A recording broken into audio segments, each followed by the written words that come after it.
అని కూడా సత్వగుణం లోపల వచ్చినా రాకపోయినా మనం తెల్ల చీర కట్టుకుంటే సత్వగుణానికి దగ్గరలో ఉండడానికి అవకాశం తెచ్చుకుంటున్నందుకు కళ్ళల్లోని ఆ కంటి ప్రభావం చెడు దృష్టి లేకుండా తెలుపు కనబడితే మనకి సాత్వికమైన ఆలోచన పుడుతుందని కట్టుకోమన్నాను. సరేనా?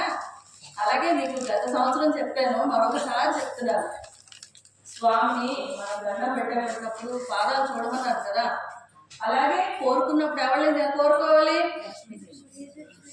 లక్ష్మీదేవిని కోరుకోవాలి. ఆవిడెవడు?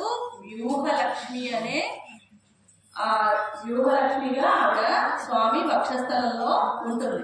తెలిసిన విషయమే కదా. అయితే మనకి తెలియని విషయం ఏంటి? తిరుమలలోని ఇలాగా మనం తిరుపతి వెళ్ళిన తర్వాత ఇంకా లక్ష్మీదేవి అలిగేస్తుంది, స్వామి 7 అడుగులు వెనక్కి వెళ్ళి శిల ఉండిపోతాడని. అవన్నీ సినిమాల్లోనే, దాని తాలూకా కథ వేరేగా ఉంది. అమ్మవారు వస్తుంది ఎందుకు? అలనాడు మన సీతాదేవి అరణ్యవాసం నుంచి రావణుడి దగ్గరికి వెళ్ళేటప్పుడు వేదవతిగా మరొక భూదేవే ఓర్చుకొని ఆవిడే ఆ బాధలన్నీ పడ్డారు వేదవతిగా. ఆ వేదవతి మళ్ళీ అగ్ని ప్రవేశం ఎందుకు చేశారు? అసలైన సీతాదేవిని అగ్ని దాచేశాడు తీసుకొని వెళ్ళి. అర్థమైందా? ఈ వేదవతి తన బాధలన్నీ పడ్డాలి. ఎక్కడ? అరణ్యవాసము. తర్వాత అరణ్యవాసం కాదు, లంకలోని ఈ బాధలన్నీ ఆవిడ పడ్డారు. ఎలా పట్టుకెళ్ళిపోయాడు మన రావణుడు? చుట్టూ పట్టుకొని ఇలా తిప్పి తొడ మీద కూర్చోబెట్టుకొని వాహనం మీద పట్టుకొని వెళ్ళిపోతాడు. చాలా అమానుషం. అప్పటి నుంచే ఈ స్త్రీల మీద ఉన్న ఇలాంటి దౌర్జన్యాలన్నీ జరుగుతూ ఉండేవి. అయితే అప్పుడేంటైందట, ఈ వేదవతి ఈ బాధలన్నీ పడ్డ తర్వాత స్వామి అగ్ని ప్రవేశం చేయమంటారు కదా సీతాదేవిని. అప్పుడు అగ్ని దగ్గర ఉన్న మన అసలైన సీతాదేవి మీదకి వచ్చేస్తుంది, రామయ్య దగ్గరికి వచ్చేస్తుంది. అలాగే ఈ వేదవతి అక్కడ అగ్ని దగ్గరికి వెళ్ళి తపస్సు చేసుకుని వెళ్ళిపోతుంది. అర్థమైందా? ఇంకా ఈ వేదవతి ముందు చరిత్ర చెప్పాలంటే మీకు టైం చాలు. సరేనా? అయితే ఈ వేదవతిని కోరుకుంటారనమాట. ఏంటి వరం కావాలి అని అంటే, స్వామి నిన్ను భర్తగా పొందాలి అని ఉన్నది అని అంటుంది ఆవిడ. అర్థమైందా? అప్పుడు ఇప్పుడు కాదు, మరొక అవతారంలో నీకు అది అనుగ్రహిస్తాను అని మన స్వామి చెప్తాడనమాట.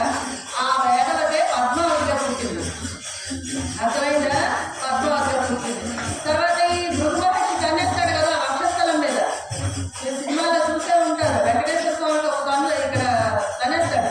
ఆయన కాలు కింద ఉన్న గర్భం అనే కన్నుని నొక్కేస్తాడు మన స్వామి కదా. ఇలా తన్నేటప్పుడు లక్ష్మీదేవి ఏ గుణంలోకి మారిపోతుంది? సత్వగుణంలోంచి రజోగుణం తమగుణంలోకి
వెంకటేశ్వర స్వామి 12 సంవత్సరాలు లక్ష్మీదేవి కోసం తపస్సు చేశాడు. తెలుసా మీకు? ఆయన స్వర్ణ కమలం ఒకటి పెట్టి సూర్యుడిని కాపలా ఉంచి ఆయన 12 సంవత్సరాలు తపస్సు చేశాడు. చేసిన తర్వాత ఆవిడ ఎలా కనిపించింది స్వామికి? తెల్లటి వస్త్రాలతో బంగారం కమలాన్ని పట్టుకొని ఆవిడ ప్రత్యక్షమైంది. ఎందుకు తెల్లటి బట్టలు? సత్వగుణం. సత్వగుణం అంటే ఏంటి? అహంకారాలు, మమకారాలు, రాగాలు, వేషాలు, ఈర్ష్యలు, అసూయలు, ఇతరత్ర వ్యవహారాలు ఏమీ లేకుండా ఉండడమే సత్వగుణం. అసలు గుణాల వల్లే భగవంతుళ్ళు అవుతారు వాళ్ళు. అర్థమైందా? మనకి వాళ్ళకి తేడా గుణమే. అందుకు ఆవిడ అలా ప్రత్యక్షం అవుతుంది. అదైనా ఎప్పుడు ప్రత్యక్షమైంది? కార్తీక శుద్ధ పంచమి నాడు ఆవిడ ప్రత్యక్షమైంది. 12 సంవత్సరాలు స్వామి తపస్సు చేసిన తర్వాత అప్పుడు ఆ స్వామి మన అమ్మవారిని కలుపుకుంటారు. అప్పుడు ఆవిడ చెప్తుంది, నేను మీ వక్షస్థలం మీద వ్యూహలక్ష్మిగా ఉంటాను. ఎవరైతే నన్ను అడిగి నిన్ను అడుగుతారో ఏ కోరికైనా సరే అది ఖచ్చితంగా నెరవేరుతుంది. కనుక మనం స్వామి దగ్గర ఎక్కడైనా సరే అక్కడ వక్షస్థలంలో లక్ష్మి ఉన్నదని భావించి, తల్లి నాకు ఈ బాధ ఉన్నదని చెప్తే ఇక్కడి నుంచి స్వామికి ఇక్కడికి చెప్తుందట ఆవిడ. కనుక మనం ఎప్పుడైనా సరే వ్యూహలక్ష్మిని ముందు పూజించి ఆవిడికి మన కోరిక కానీ మన ఆవేదన కానీ మొరపెట్టుకొని స్వామికి మొరపెట్టుకోవాలి. మీరు తరిగొండ వెంగమాంబ తాలూకా స్టోరీ ఎవరైనా వింటే అందులో ఉంటుంది వ్యూహలక్ష్మి గురించి.